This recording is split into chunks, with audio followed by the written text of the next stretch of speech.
ओम नमो भगवती वासुदेवाय नमः। नमस्कार प्रिय भक्तजनों, आज मैं आपको बताऊंगी कि साल 2025 में मोहिनी एकादशी का व्रत कब रखा जाएगा। वैशाख महीने के शुक्ल पक्ष की एकादशी है, जिसे हम मोहिनी एकादशी के नाम से जानते हैं। वैशाख माह के शुक्ल पक्ष की एकादशी तिथि की शुरुआत हो रही है 7 मई को सुबह 10:19 पर और इस तिथि का समापन होगा अगले दिन यानी 8 मई को दोपहर 12:29 पर। हमारे सनातन धर्म में उदय तिथि के अनुसार ही व्रत रखा जाता है। उदय तिथि को ही खास माना जाता है, तो उदय तिथि के अनुसार 8 मई को यह व्रत रखा जाएगा। अब मैं आपको बता दूं कि हमारे सनातन धर्म में तुलसी का पौधा बहुत ही पूजनीय माना जाता है। धार्मिक मान्यताओं के अनुसार माँ लक्ष्मी का ही स्वरूप है। माँ तुलसी जी की पूजा करने से धन लाभ के योग बनते हैं। ऐसे में मोहिनी एकादशी के दिन तुलसी के पौधे के पास देसी घी का दीप अवश्य लगाएं। हमारे घर में ऐसा करने से सुख शांति का वास होता है, नेगेटिविटी एनर्जी होती है वह दूर होती है, घर में पॉजिटिव बनी रहती है। अब मैं आपको एकादशी से संबंधित कुछ विशेष उपाय बताने जा रही हूँ। जैसे कि घर में आर्थिक तंगी चल रही है तो आप ये उपाय कर सकते हैं। एकादशी के दिन या तो आप अपने घर के मंदिर में एक घी का दीप लगाएं या अपने घर के दरवाजे पर जो मेन दरवाजा होता है वहाँ पर एक देसी गाय के घी का दीपक अवश्य लगाएं या तुलसी जी के क्यारे में कोई भी पवित्र वृक्ष के नीचे अवश्य लगाएं। अब मैं आपको बता दूं कि भगवान श्री हरि विष्णु ने सृष्टि और धर्म की रक्षा के लिए कई अवतार लिए हैं। जैसे मोहिनी अवतार भी एक वैशाख शुक्ल की एकादशी को श्री हरि विष्णु ने श्री नारायण ने मोहिनी का रूप धारण किया था और वैशाख महीने के शुक्ल पक्ष की एकादशी को हम मोहिनी एकादशी के नाम से जानते हैं, जो कि इस साल गुरुवार के दिन 8 मई 2025 को पड़ रही हैं। यह एकादशी सभी पापों से मुक्ति दिलाने वाली पुण्य दिलाने वाली एकादशी है। इस तिथि में श्री हरि विष्णु ने भगवान श्री नारायण ने मोहिनी रूप धारण किया था।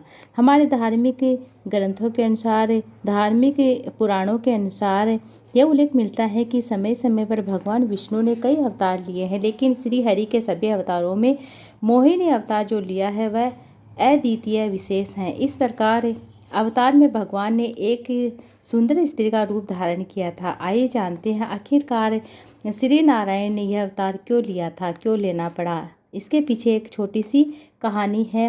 भगवान ने कई अवतारों में मोहिनी अवतार ऐसा अवतार है जिसमें उन्होंने एक सुंदर स्त्री का रूप धारण किया था, जिसे देखकर दैत्य और दानव भी भ्रमित हो गए थे।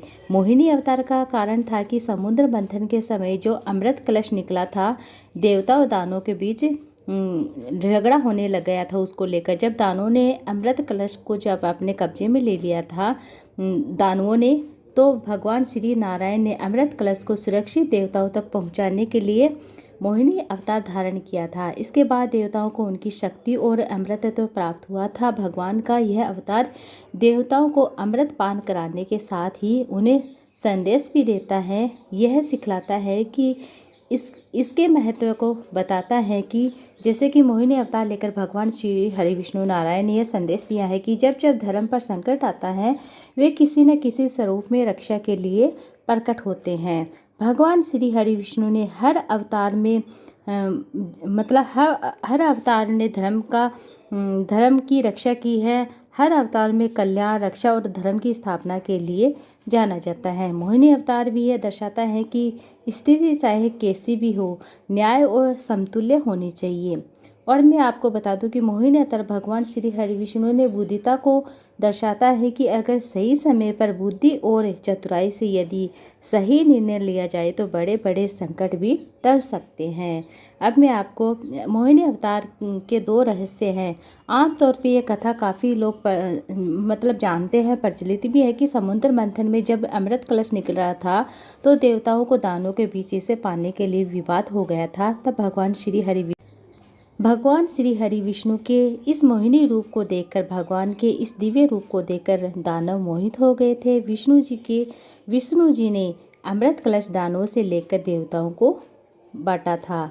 लेकिन भगवान विष्णु के मोहिनी अवतार से जुड़ी एक अन्य कथा भी है, जो कि आप जानेंगे कि श्री हरि विष्णु ने मोहिनी अवतार भस्मासुर से देवताओं की रक्षा के लिए भी धारण किया था।